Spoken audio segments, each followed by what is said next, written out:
Olá, graça e paz, tudo bem? Eu sou o presbítero Mauro Lúcio e hoje estaremos estudando mais uma lição da nossa escola bíblica dominical. E por sinal, a última lição do ano de 2017. O projeto Auxílio ao Mestre tem como objetivo único auxiliar professores e professoras da Escola Bíblica Dominical das nossas igrejas. Trata-se de um projeto voluntário de caráter pessoal e não institucional, sem fins lucrativos. Eu quero agradecer, primeiramente, a Deus e a todos os amados irmãos, professores, professoras, apaixonados pela palavra de Deus, que têm deixado aí no YouTube o seu apoio, o seu comentário, uma palavra de gratidão, uma palavra de incentivo, uma palavra de motivação. Agradeço também de uma forma especial a todos aqueles que têm entrado em contato pelo WhatsApp, deixado um apoio, dizendo que estão orando pela minha família. Meu amado, eu glorifico a Deus. Não tem dinheiro que paga esta alegria, este prazer de estar realizando esse trabalho e ter apoio. Tantas pessoas nos ajudando em oração. E quando estou aqui ministrando, eu estou debaixo do temor de Deus e das suas orações. Meu amado, no ano de 2018 que se aproxima, eu continuo contando com o seu apoio. Como eu sempre tenho dito aqui nos meus vídeos, eu não sou super-herói, o meu telhado é de vidro, nas minhas veias não corre azeite, corre sangue, estou sujeito a uma queda e fracasso. Eu preciso do seu apoio, da sua ajuda e da sua oração. Vamos prosseguir. Lição de número 14. Vivendo com a mente de Cristo. Este será o tema da nossa lição. Meu amado, precisamos ter a mente de Cristo para enfrentar as adversidades, as derrotas, os fracassos e os problemas ao longo da caminhada. O que levou Jesus a superar todas as dificuldades, as perseguições, as humilhações, foi a certeza de que Deus tinha algo grandioso reservado para ele. Lá na cruz do Calvário, Jesus já contemplava a minha vida e a sua vida, e a vida de tantos outros que ao longo da história o aceitariam, o confessariam e o amariam. Meu amado, o que nos leva a prosseguir adiante não é aquilo que está diante dos nossos olhos, aquilo que podemos ver. Na verdade, é aquilo que nós não podemos ver com os nossos olhos, mas seguimos adiante, acreditando na providência de Deus e naquilo que Ele tem reservado para as nossas vidas na eternidade. Vamos lá, o primeiro momento da nossa lição. Introdução. Possuímos dupla cidadania, a brasileira e a celestial. Semelhantemente, Jesus também possuía dupla cidadania. Nossa principal cidadania é a celestial. De certa forma, somos peregrinos nessa terra, pois em breve seremos arrancados deste mundo. Precisamos ter a mente de Cristo para superarmos as lutas, tentações, derrotas e fracassos ao longo da caminhada. Amém, meu querido? Eu destaco aqui o seguinte, que nós temos dupla cidadania. Eu sou cidadão brasileiro porque eu nasci em território brasileiro, fui registrado no cartório e E desde então eu tenho a minha cidadania brasileira assegurada.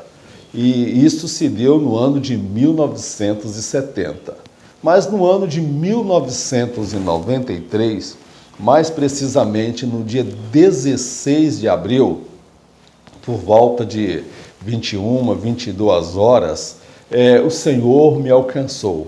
Foi a minha experiência de salvação. Ali eu nasci gerado pelo Espírito, fui gerado pelo Espírito. Eu nasci de novo, só que desta vez em um outro território, o território espiritual. Fui registrado no cartório, mas no cartório celestial. O meu nome foi escrito no livro da vida. E desde então eu tenho a minha cidadania celestial assegurada pelo meu Senhor e Salvador Jesus Cristo. Meu amado, enquanto cidadão do céu, eu ando por este mundo como um peregrino. Estou aqui de passagem, porque aqui não é o meu lugar. Estou aqui para realizar projetos para o meu Senhor e o meu Salvador Jesus Cristo. Tudo que faço, tudo que fazemos, tudo aquilo, meu amado, que chega às nossas mãos, devemos fazer com zelo, com dedicação, porque para onde vamos, amado? É a nossa verdadeira pátria, é a nossa verdadeira cidadania, a cidadania celestial. E Jesus também ele teve dupla cidadania quando ele passou aqui. Primeiro, ele é Rei dos Reis e Senhor dos Senhores. Ele é o regente do universo.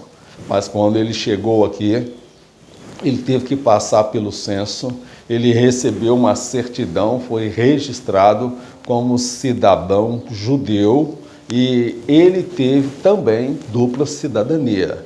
Semelhante a Jesus, nós precisamos, meu amado, ter uma mente voltada para essa cidadania celestial, o que nos aguarda na eternidade. As coisas neste mundo são efêmeras, passageiras. Não quero dizer que nós não podemos realizar projetos e que neste mundo não tem nada de bom. Do contrário, este mundo tem muita coisa boa da qual nós podemos desfrutar. A questão é que eu não posso me apegar demais às coisas deste mundo a ponto de não desejar o céu. E Deus não permite que aqui vire um pedaço do céu ou o céu. Porque do contrário, eu nunca vou desejar ir ao céu. Aqui nós teremos luta e aflição, derrotas, fracassos, doenças, enfermidades, problemas de todas as ordens. Mas a nossa cidadania que nos aguarda é lá na eternidade, é lá no céu e não aqui na terra. Vamos prosseguir. Primeiro tópico da nossa lição: peregrinos nesta terra. Nesse tópico nós vamos destacar que o cristão, ele é um peregrino nessa terra.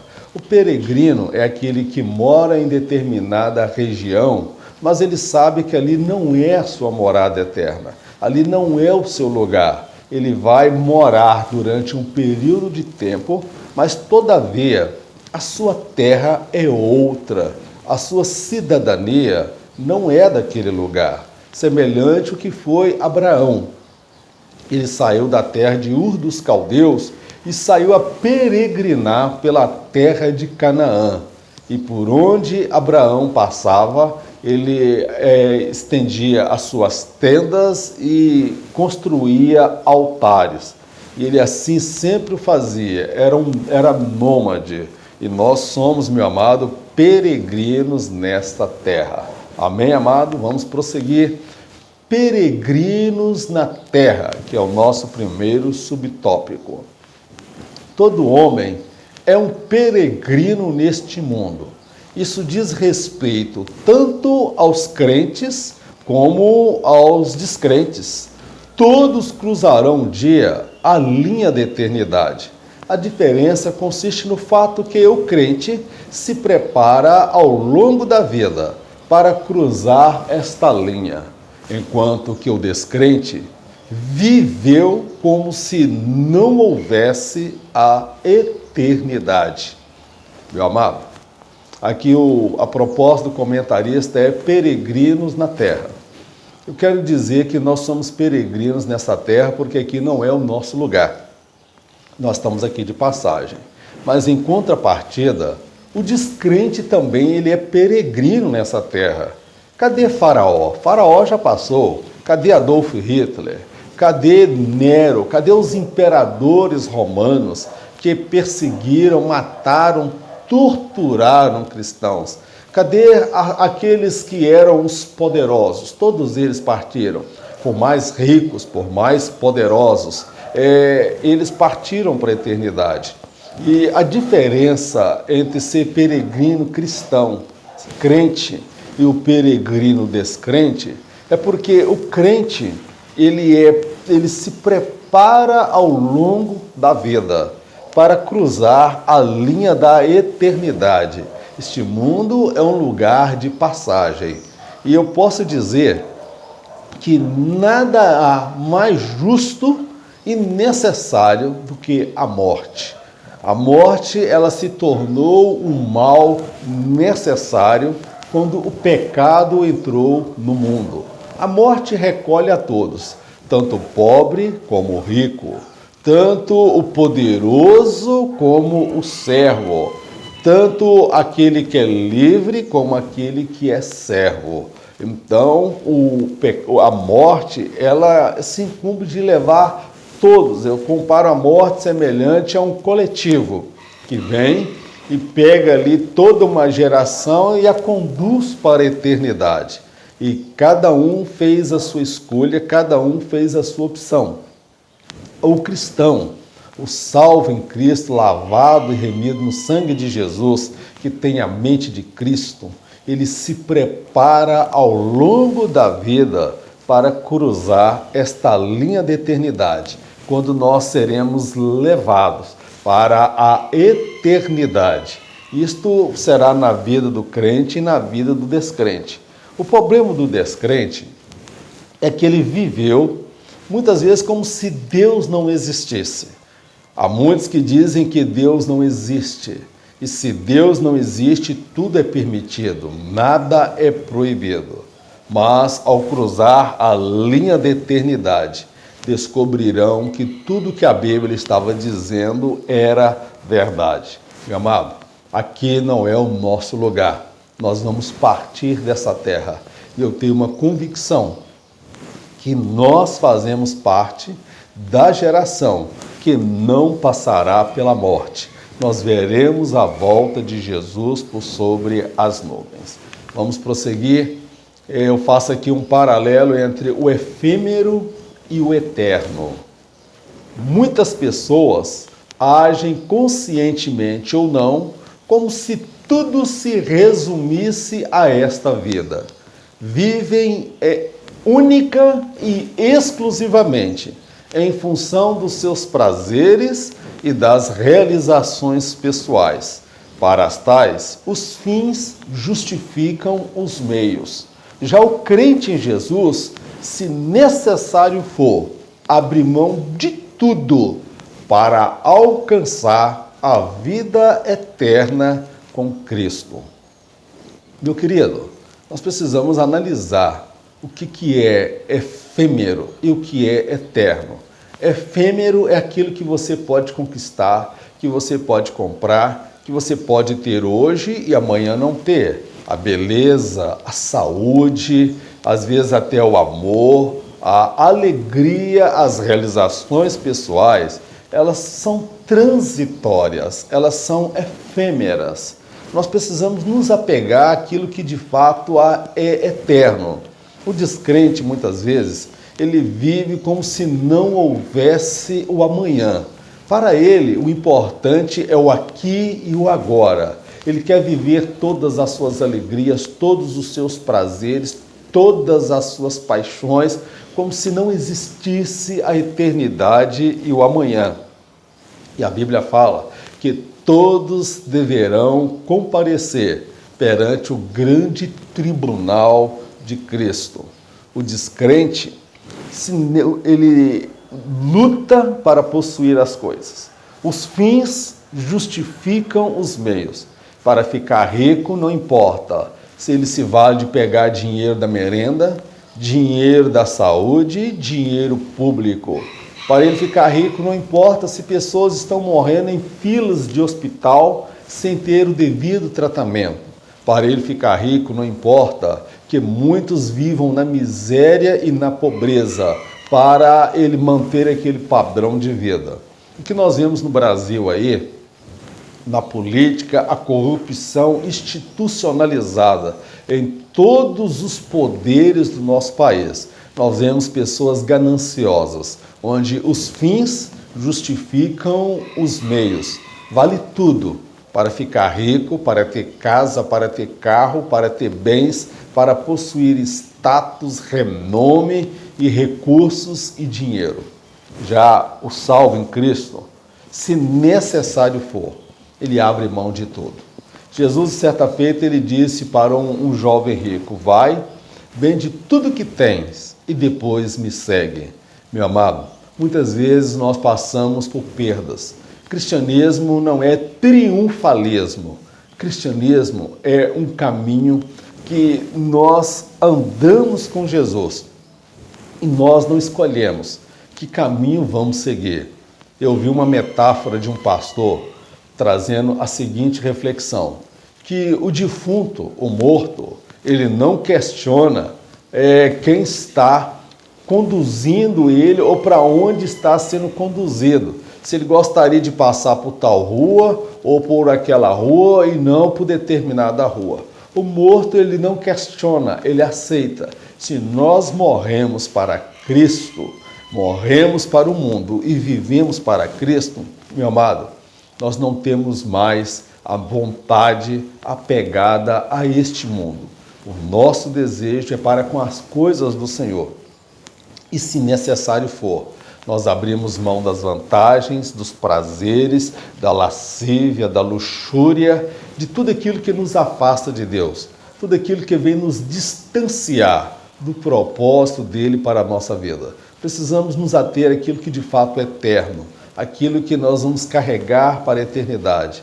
Valores, caráter, fruto do Espírito, a fé, a esperança, o amor, as almas que nós ganharmos aqui, o trabalho que estamos realizando para o nosso Senhor.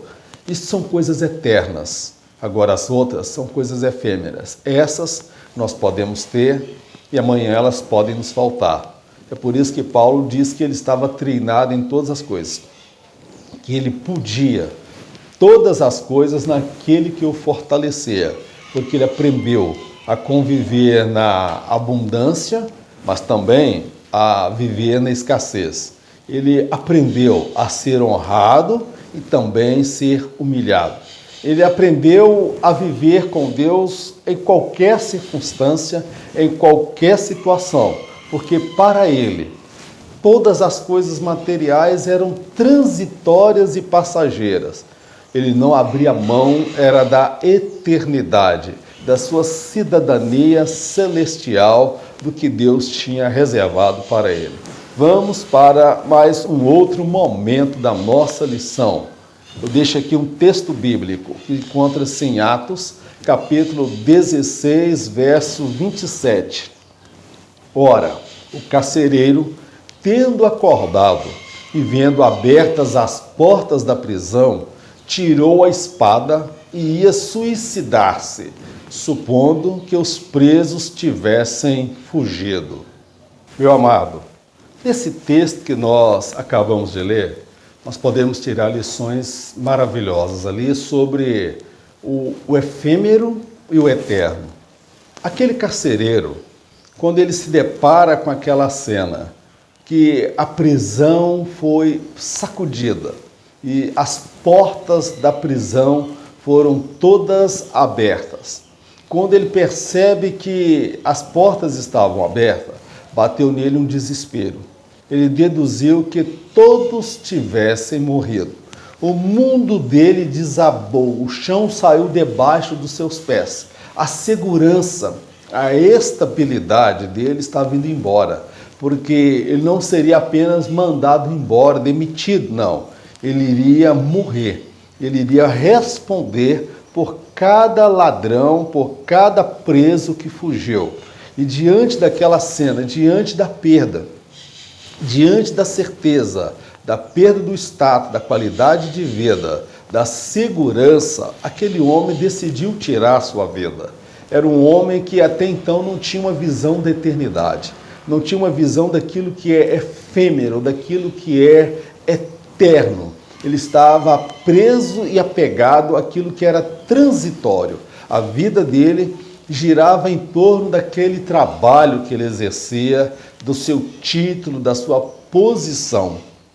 E ali ele decide tirar a própria vida, meu amado. Há muitas pessoas que não têm visão da eternidade, que ainda não conhecem a palavra de Deus, quando perde empresa, perde emprego, perde um grande amor, perde um filho, ou seja, passa por perdas dolorosas, elas pensam tirar a própria vida, pensam cometer um suicídio, acabar com a sua existência, porque a vida dela perdeu o sentido, perdeu a razão de ser.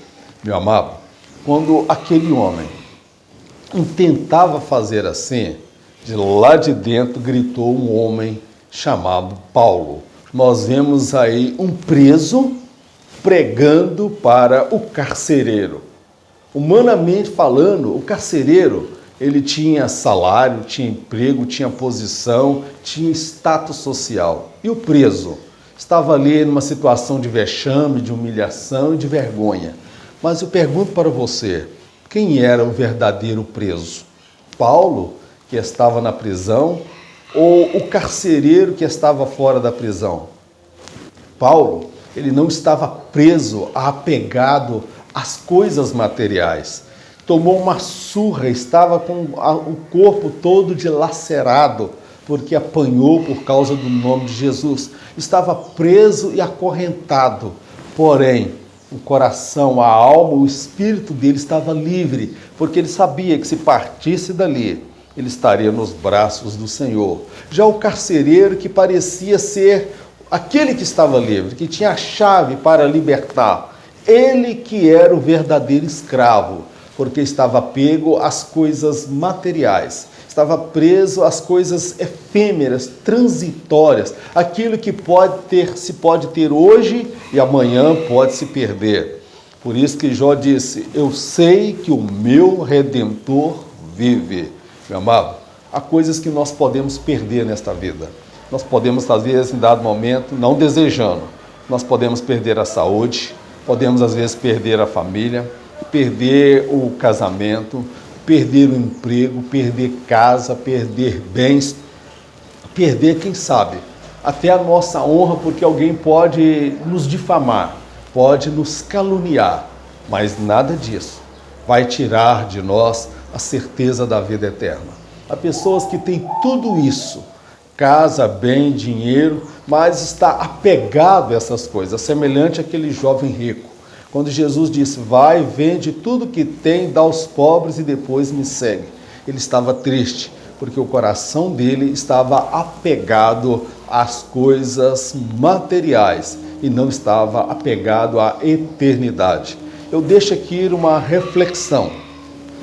O carcereiro, quando despertou do sono, acreditou que tudo estava perdido, que perdera o controle de tudo e decidiu dar um fim na própria vida. Por outro lado, um preso apregou ao carcereiro o caminho da vida eterna, sob a ótica da eternidade. Há carcereiro que é preso e não sabe, pois está acorrentado às coisas desta vida. Meu amado, há muitas pessoas nesta vida que se acham o carcereiro, que está no controle, que tem a chave, que tem um monte de pessoas sob o seu controle, sobre o seu domínio, mas não suportam um terremoto, uma ideia, um pensamento de chegar-lhe ao coração de que perdeu tudo, ele tenta tirar a própria vida. E aquele que serve a Deus, ainda que perca todas as coisas nesta vida, ele sabe que ele tem assegurado com Deus a eternidade. Nós não somos, amados, presos, acorrentados a nada nesta vida.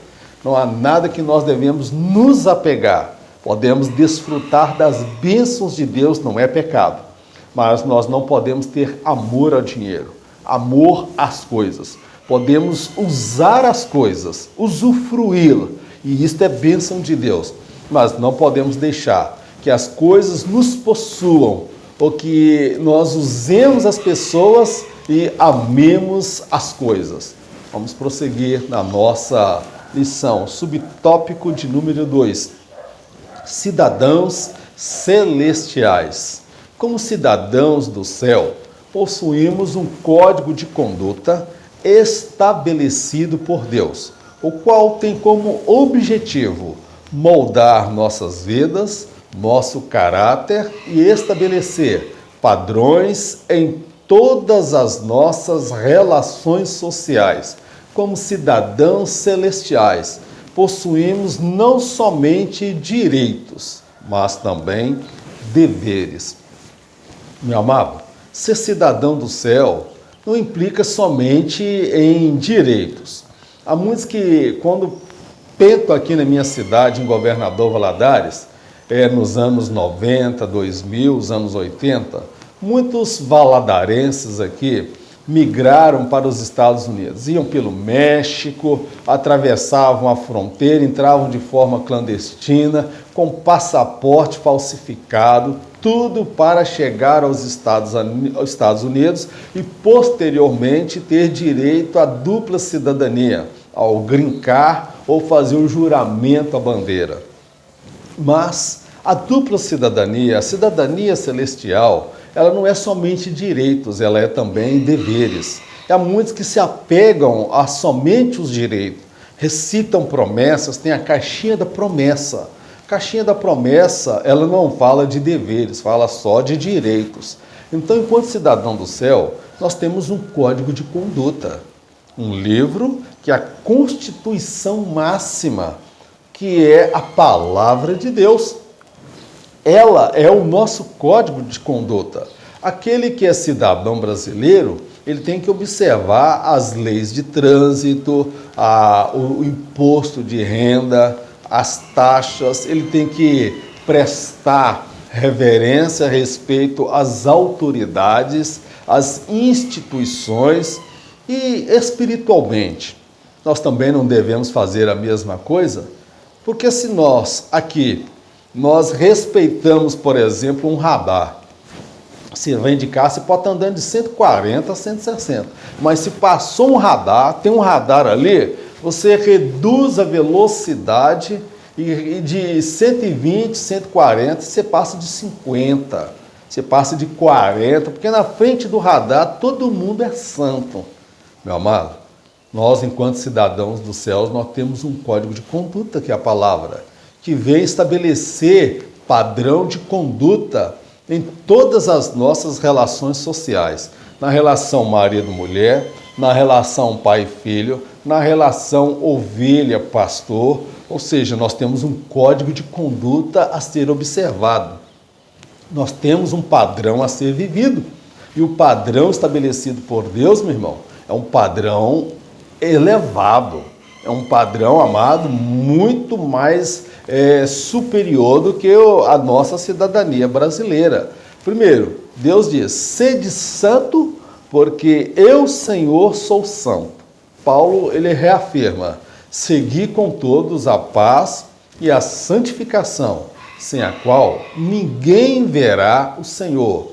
Josué, em dado momento, ele disse, santificai-vos, porque amanhã o Senhor fará maravilhas no meio de vós. Uma das características do verdadeiro cidadão do céu é a santidade, pureza de vida, novidade de vida. Amém, meu querido? Vamos prosseguir. Eu deixo aqui um texto bíblico em Josué, capítulo 2, no versículo 1. De Sitim, Josué, filho de Num, enviou secretamente 2 homens como espias, dizendo-lhes, ide reconhecer a terra, particularmente a Jericó. Foram, pois, e entraram na casa de uma prostituta, que se chamava Raabe, e pousaram ali. Meu amado, eu fico observando esses dois espias. Vamos falar aqui simbolicamente, Josué, aí ele tipifica Cristo. Eu e você somos esses dois espias. Eles foram enviados para espiar aquela terra, em especial a terra de Jericó. Eles entraram em Jericó, terra de pecado, terra de lascívia, terra de imoralidade, terra de perversão moral, perversão sexual, terra de idolatria, terra de uma sociedade pervertida. Mas eles entraram em Jericó, mas Jericó não entrou no coração deles. Eles entraram em Jericó com uma missão específica, conhecer aquela terra. E em Jericó, eles foram entrar no lugar mais emblemático e enigmático que nós podemos ter ideia. Eles entraram no prostíbulo, eles entraram na casa da prostituta Raabe. Observa aqueles dois homens. Se ela era prostituta, certamente ela dominava a arte da sedução. Era uma mulher sensual, era uma mulher bonita, era uma mulher desejável. Mas quem tem chamada de Deus, missão de Deus, ele não se envolve com o pecado, ele não cede à tentação, porque ele está aqui neste mundo debaixo de uma missão outorgada por Cristo. E aqueles dois espias sabiam exatamente a sua missão. Toda uma nação estava dependendo do trabalho que aqueles homens iriam realizar.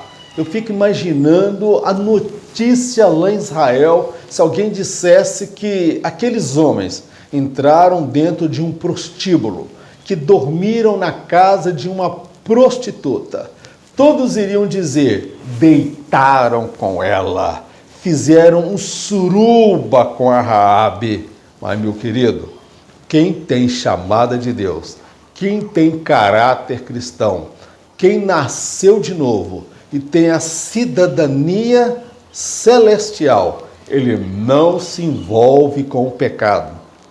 Nós estamos neste mundo, numa sociedade pervertida, onde estão querendo dizer, na ideologia de gênero, que não é ideologia de Gênesis e nem bíblica, que o homem não nasce homem e a mulher não nasce mulher. Eu não me assusto com estas ideologias. O que eu me preocupo é que a minha base, a minha fé, o meu caráter esteja muito bem solidificado na palavra de Deus. Que eu esteja em plena comunhão com o Espírito Santo, porque somente assim eu poderei influenciar esta sociedade. Meu querido, o que eu mais temo não é a ideologia de gênero. O que eu mais me preocupo é com a igreja que perde a sua identidade. A igreja que se envolve com o pecado. A igreja que não faz a diferença. A igreja que não mais influencia. Nós precisamos influenciar esta sociedade. Aqueles dois espias, eles entraram em Jericó, na casa de pecado, que era a casa da prostituta, passaram ali, pousaram ali, mas não se envolveram com elas. Nós estamos no mundo, debaixo de uma missão, pregar a Cristo. E a casa de Raabe, ela foi abençoada a partir da vida daqueles dois homens que entraram em Jericó. Eu faço aqui uma colocação, transformando vidas. A vida de Raabe e toda a sua família foi totalmente transformada. Dois homens convictos da missão a eles confiada. Não se envolveram com o pecado em Jericó. Antes, agiram como cidadãos do céu, propiciando àquela família a oportunidade da salvação em meio a um juízo vindouro de Deus. Meu amado, Jericó estava debaixo do juízo de Deus. O juízo, a sentença, a destruição, a ira de Deus viria sobre aquela cidade. Mas a família de Raabe, ela foi alcançada pela graça de Deus. Raabe, quando observou que aqueles homens não olhavam para ela com olhar de lascívia, que eles não olhavam para ela com olhar desejoso, que eles não olharam para ela com olhar pecaminoso, que eles não chegaram fazendo para ela uma proposta oferecendo-lhe dinheiro, porque esta era a vida de Raabe. Ela observou que havia algo de diferente na vida daqueles homens. Ela foi impactada, porque a coisa que mais acontecia era o homem entrar e sair da sua casa, ter uma noite de prazer ou momentos de prazer com ela. Mas a postura daqueles homens em não ceder à tentação, à luxúria, à lascívia, à imoralidade e ao pecado, possibilitou que Raabe fizesse aliança com Deus. Meu amado, o meu testemunho, ele pode levar almas aos pés de Jesus. E o meu mau testemunho pode conduzir multidões ao inferno. Meu amado, nós devemos vivenciar Cristo. Eu posso dizer que o lugar mais difícil para testemunharmos e testificarmos da nossa fé é no seio da nossa família. Eu aprendi por experiência própria que para a família nós não pregamos. Você vai para o inferno, isso é pecado, Deus vai te descer, Deus vai levar você aí para o leito da enfermidade. Para a família a gente não prega, para a família a gente testemunha. Para a família a gente demonstra Cristo através da nossa vida. Para a família talvez ela não vá à igreja assistir a pregação, mas eu sou a pregação que a minha família lê, ouve e testemunha. Meu amado, através do firme propósito daqueles homens, toda aquela família foi alcançada. Eu quero dizer para você, meu irmão e minha irmã, em nome de Jesus, há esperança para a sua família. Viva uma fé verdadeira, seja um homem de Deus, uma mulher de Deus, de caráter, de testemunho, de uma fé ilibada, imaculada, seja cheio do Espírito Santo e as palavras que saem do seu lábio sejam palavras que edificam e Deus alcançará toda a sua casa, toda a sua família, como foi no caso da irmã Raabe, a ex-meretriz. Vamos prosseguir então na nossa lição. Encerramos aqui o tópico de número 1 e já vamos entrar no tópico de número 2, vivendo em esperança com a mente de Cristo. Neste tópico, meu amado irmão, nós estaremos abordando a necessidade de se viver em esperança com a mente de Cristo. O que é ter a mente de Cristo? É enxergar acima das circunstâncias, dos problemas e das adversidades. Eu fico observando, por exemplo, pessoas que fazem o curso de medicina, pessoas que ingressam para a faculdade. Alguns na faculdade particular pagam aí de 3, 5 mil, 6 mil reais por mês, fora as despesas de acomodação, alimentação e transporte. E há pais que se matam de trabalhar para proporcionar ao filho a oportunidade de estudar, fazer o curso de medicina. Muitos vão aí para Bolívia, para países aí sul-americanos, tentando fazer o curso de medicina porque ela é mais barata. Por que tanto sacrifício? Por que pagar um preço tão alto? Por que ali anos e anos, pelo menos 7 anos, estudando, afinco, se dedicando?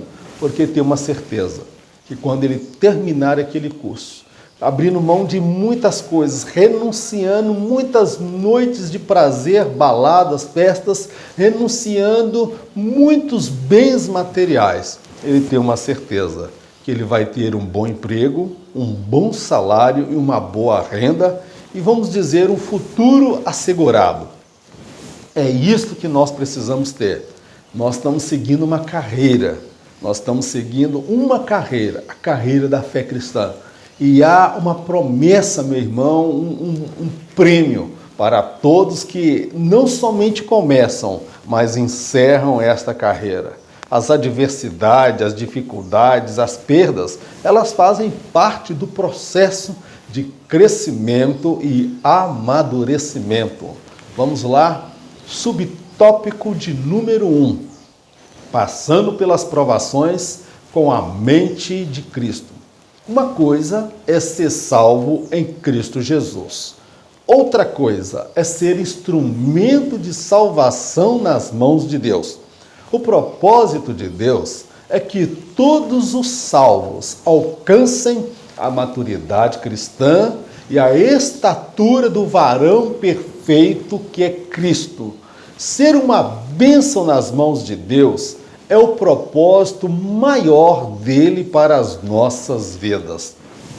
Meu querido, precisamos aí ter a mente de Cristo, passando pelas provações com a mente de Cristo. Eu destaco aqui o seguinte, poderia falar muitas coisas, mas o que eu senti de falar sobre isso. Uma coisa, irmão, é você ser salvo em Jesus Cristo. É uma bênção, glória a Deus. Agora, outra coisa é você ser canal de salvação. É você ser um instrumento de salvação nas mãos de Deus. Aí envolve mais dedicação, mais oração, mais santificação, mais comprometimento e envolvimento com o Espírito Santo de Deus. Nós precisamos passar pelas provações compreendendo que Deus, ele trabalha na minha vida segundo o propósito dele. As minhas lutas, as adversidades, as dificuldades que eu vou enfrentar ao longo da caminhada serão proporcionais à minha chamada. Porque a palavra do Senhor nos afirma que todas as coisas cooperam para o bem daqueles que amam a Deus, para aqueles que são chamados segundo o seu propósito. Então, eu quero falar para você. Não olha para o quintal do vizinho e compara o quintal dele com o seu. Talvez o jardim dele parece que a grama está mais verde do que a sua. Parece que na vida dele as coisas fluem de forma natural. Parece que na vida dele tudo dá certo. E às vezes ele é descrente, ele nem servo de Deus é. Parece que ele todo ano troca de carro, os filhos estão fazendo faculdade de medicina, ele mora em casa maravilhosa e você talvez passe inúmeros apertos e dificuldades. E às vezes questionamos a Deus. Mas eu quero dizer para você que a chamada de Deus para a nossa vida, ela vai determinar as provações, as adversidades e as dificuldades pelas quais nós iremos passar. Uma coisa, irmão, é você ser salvo. Outra coisa é você ser canal de salvação. Uma coisa é você receber uma bênção de Deus. Outra coisa é você ser uma bênção nas mãos de Deus. Eu fico muito preocupado com a minha geração.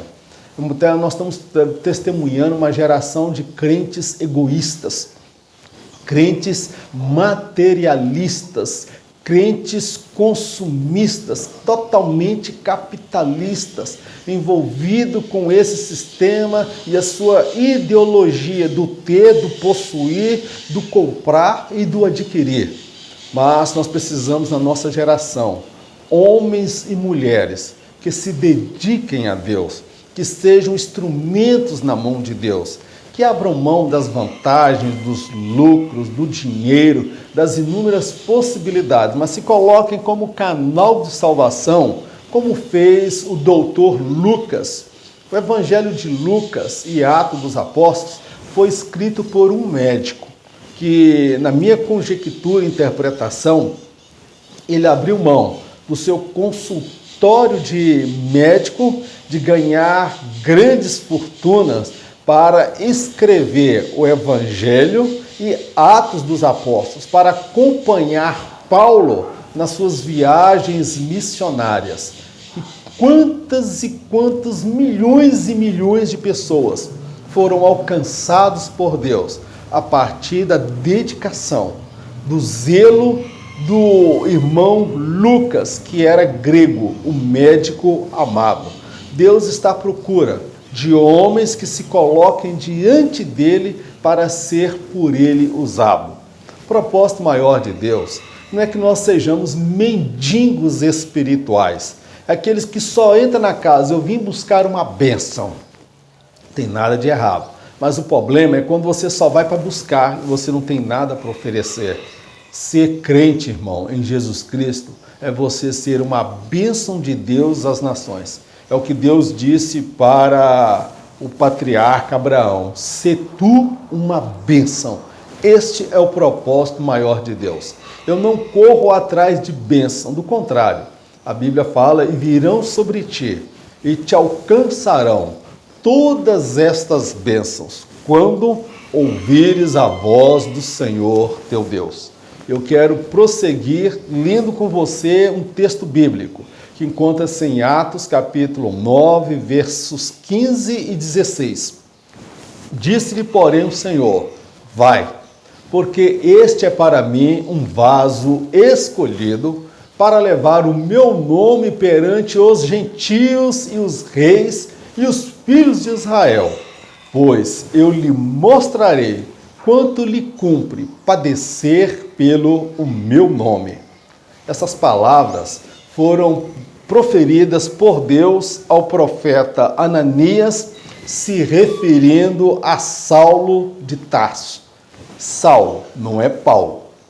Saulo e Paulo é o mesmo nome. Deus não mudou o nome de Saulo para Paulo, é o mesmo nome. Quando ele vai para as suas viagens missionárias, o nome dele, entre os gentios, a tradução era Paulo. Amém, meu querido? Mas a chamada de Paulo, que eu quero destacar, eu deixei aí em negrito, padecer. A chamada de Paulo foi uma chamada específica de sofrimento. Era uma chamada específica de dor, de perseguição, de adversidade. Era uma chamada para alcançar e levar reis, autoridades aos pés do Senhor. Meu amado, Deus tem uma chamada na minha vida, Deus tem uma chamada na sua vida. Nós não somos masoquistas que gostamos de sofrer, do contrário. Eu não gosto de sofrimento, eu não gosto de passar por luta, eu não gosto de passar por adversidade. Mas Deus, ele disse que a chamada de Paulo era uma chamada específica, que ia mostrar para ele o quanto era necessário e importante ele sofrer, padecer pelo nome do Senhor. Será que na minha vida, na sua vida, nós também não temos essa chamada? Talvez você está aí na sala de aula ministrando a lição e tem aquele aluno que vive criticando, aqueles que não fazem nada e estão ali somente para te provar, te criticar, fazer perguntas que sabe que talvez você não tenha resposta. Meu irmão, não olhe para as críticas. Não olhe para as adversidades, problemas dentro de casa, problema financeiro, problema de saúde, problema no trabalho, problema na faculdade. Muitas vezes nós somos perseguidos, somos criticados. Mas a palavra do Senhor nos afirma que todas as coisas cooperam para o bem daqueles que amam a Deus, para aqueles que são chamados segundo o seu propósito. Passe por todas as adversidades, mas com a mente de Cristo, semelhante ao estudante de medicina, que larga tudo e vai se dedicar pelo menos 7 anos naquele curso, para no final ter o título de médico e ter um salário e uma estabilidade financeira assegurada. Vamos lá, meu querido? Subtópico de número 2. Um olhar para além das circunstâncias.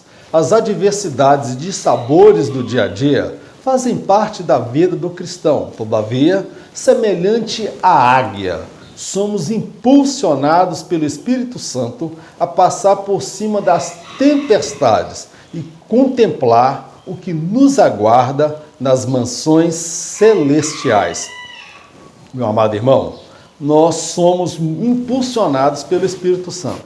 As adversidades, os problemas, as lutas que nós enfrentamos nesta vida, elas não devem limitar a nossa visão.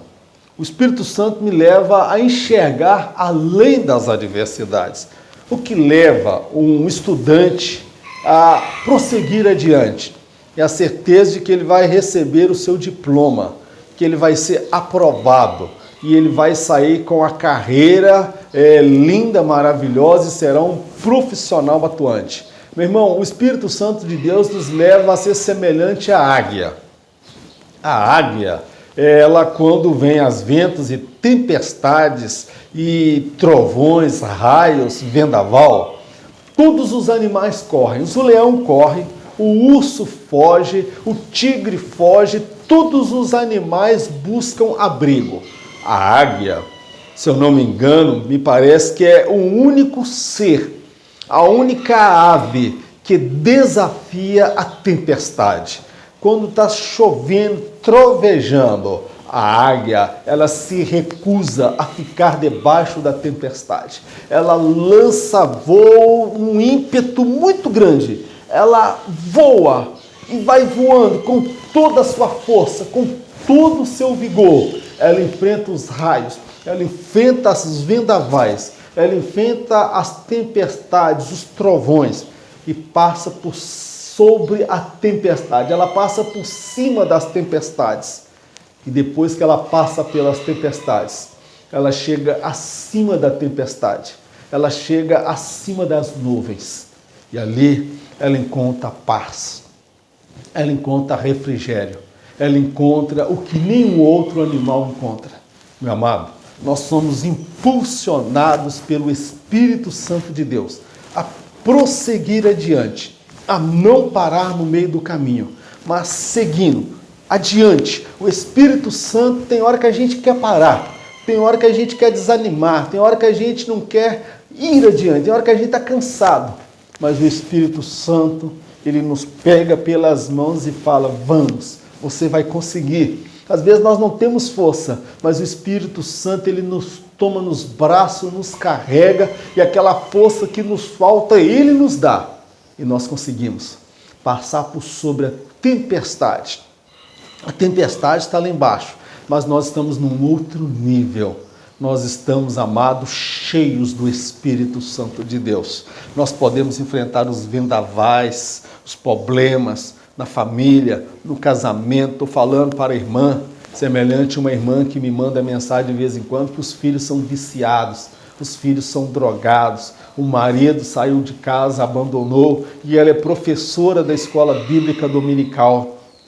Domingo após domingo, aquela irmã está ali pregando, está ensinando a palavra de Deus, ela está rompendo em fé as lutas e as dificuldades.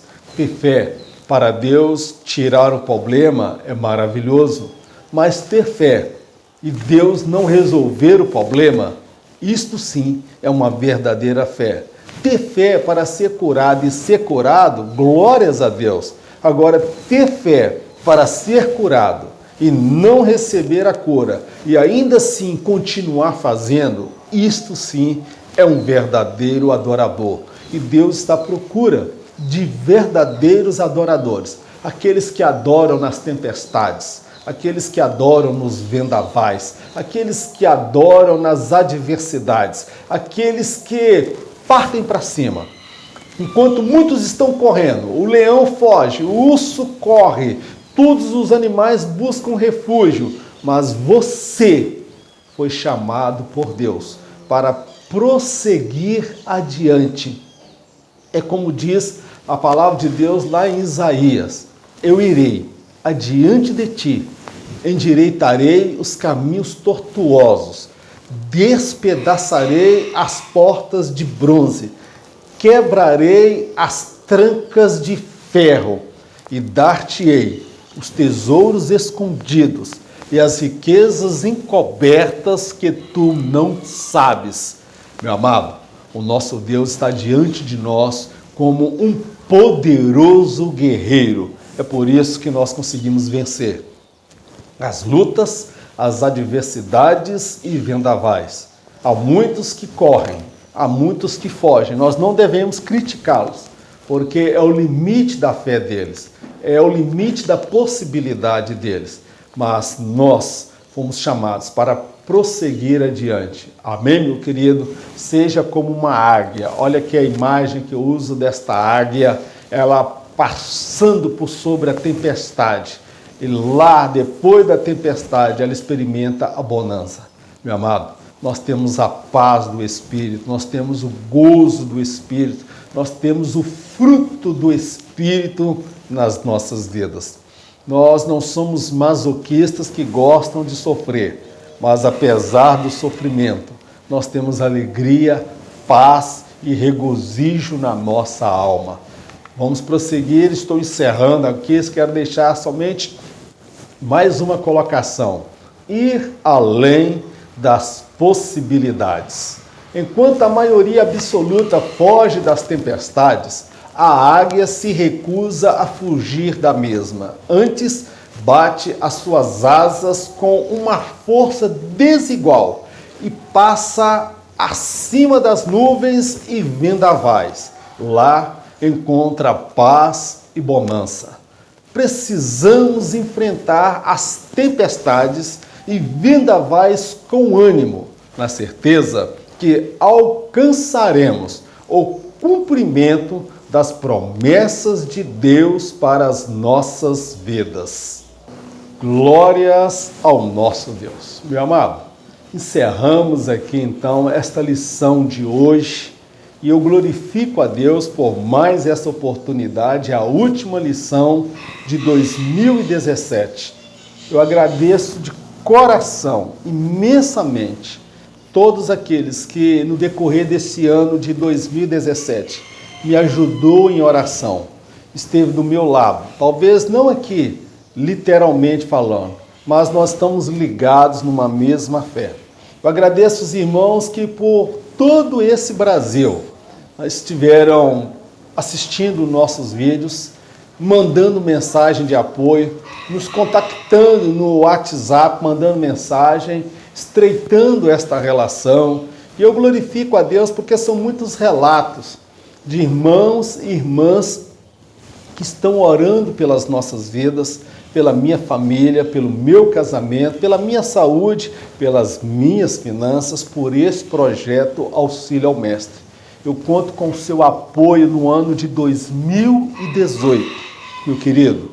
Para realizar esse trabalho, só Deus sabe quantos vendavais, quantas tempestades eu já atravessei e tenho atravessado. Todavia, o meu olhar está voltado para acima das tempestades. Eu enfrento tudo isso com alegria, com ânimo dobre. Não que eu seja masoquista, eu tenho prazer em sofrer, não, ao contrário. É porque eu tenho a visão da eternidade. Eu tenho a visão de que eu vou morar no céu. E tudo que estamos realizando hoje na obra de Deus tem um propósito, tem um sentido. Que o nosso Deus está olhando para nós e Ele está contemplando tudo o que estamos fazendo com zelo, com dedicação e com sinceridade. Que no ano de 2018 você continue nessa mesma fé, nesse mesmo propósito, nessa mesma visão de servir ao Senhor como professor e professora da Escola Bíblica Dominical da sua igreja. Vamos orar? Eterno Deus e Pai, nós te agradecemos por mais esta oportunidade, pelos momentos que passamos aprendendo a Tua Palavra.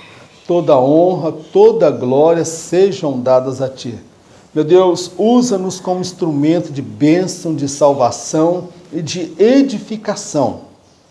Glorifica o Teu nome no nosso trabalho, no nosso aprendizado, no nosso ensinamento.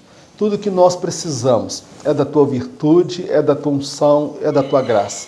Dá-nos, ó Pai, a força vinda do Espírito Santo, para voarmos acima dos vendavais, dos relâmpagos, dos trovões e das tempestades e realizarmos aquilo que o Senhor colocou na nossa mão para fazer. Muito mais do que receber uma bênção do Senhor, nós queremos ser uma bênção nas mãos do Senhor. Pai, nós te oramos agradecidos por tudo no nome de Jesus. Amém. E o grande amor de Deus, a graça do nosso Senhor e Salvador Jesus Cristo, as doces consolações do Espírito Santo de Deus, seja com todo o povo de Deus, não somente hoje, mas para todo sempre, no nome de Jesus. Amém. Que Deus abençoe a sua vida, no nome de Jesus. E eu tenho uma boa notícia para você. Este ano, você está livre de mim. Só no ano que vem, que você vai me ver de novo. Isto, se não houver o arrebatamento. Mas se houver o arrebatamento, nós nos encontraremos nas nuvens e vamos glorificar, pular, saltar de alegria diante desse episódio. Que Deus abençoe a sua vida no nome de Jesus.